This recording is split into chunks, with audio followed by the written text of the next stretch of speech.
Sentro muli ng usapan ngayon sa social media ang TV actress at dancer na si Yasi Pressman. Matapos lumabas ang mga panibagong litrato nila ni Camarines Sur Governor Luigi Villafuerte.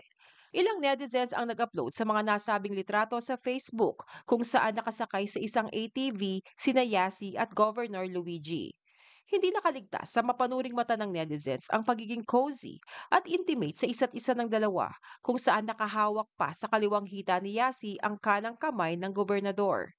Makikitang naka-miniskirt lang si Yasi, kaya lantad na lantad ang kanyang mga hita. Dahil dito, kaya naintriga at tumaas na naman ang kilay ng mga marites sa social media. Hirit nila, mukhang magkarelasyon na nga sina Yasi at Governor Luigi. Matatandang hindi ito ang unang beses na namata ang sweet na sweet in public ang dalawa. Kamakailan lang ay nag-viral ang mga litrato nila kung saan hinalikan ng gobernador si Yasi sa 74th Foundation Day ng Bonbon Camarines Sur noong August 13.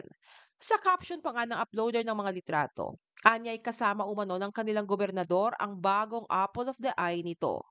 Matatanda ang matapos kumalat ang mga litrato ng dalawa. Naglabas naman ng joint statement si Yasi at ex-boyfriend niyang si John Simira para kumpirmahin ang kanilang hiwalayan.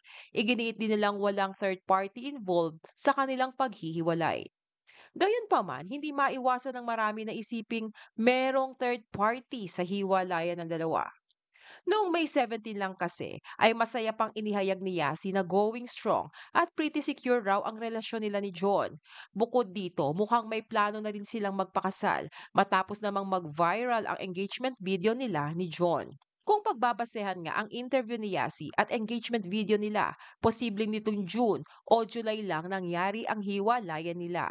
Dahil dito, kaya muling nalagay sa pangit na imahe si Yasi dahil hindi pa nga lumilipas ang 3 buwan o mas kilala ng marami bilang 3-month rule ay may pamalit na agad si Yasi.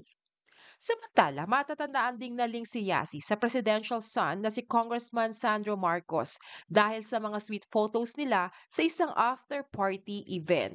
Ngunit giit ni Yasi, magkaibigan lang sila ni Sandro at talagang nilagyan lang ng mali siya ang mga litrato at video nila. Pero sa kaso nga nila ni Governor Luigi, mukhang hindi na pwedeng sabihin ni Yasi na magkaibigan lamang sila nito dahil sa intimate na paghawak nito sa kanyang hita unless gusto raw niyang magmukhang cheap.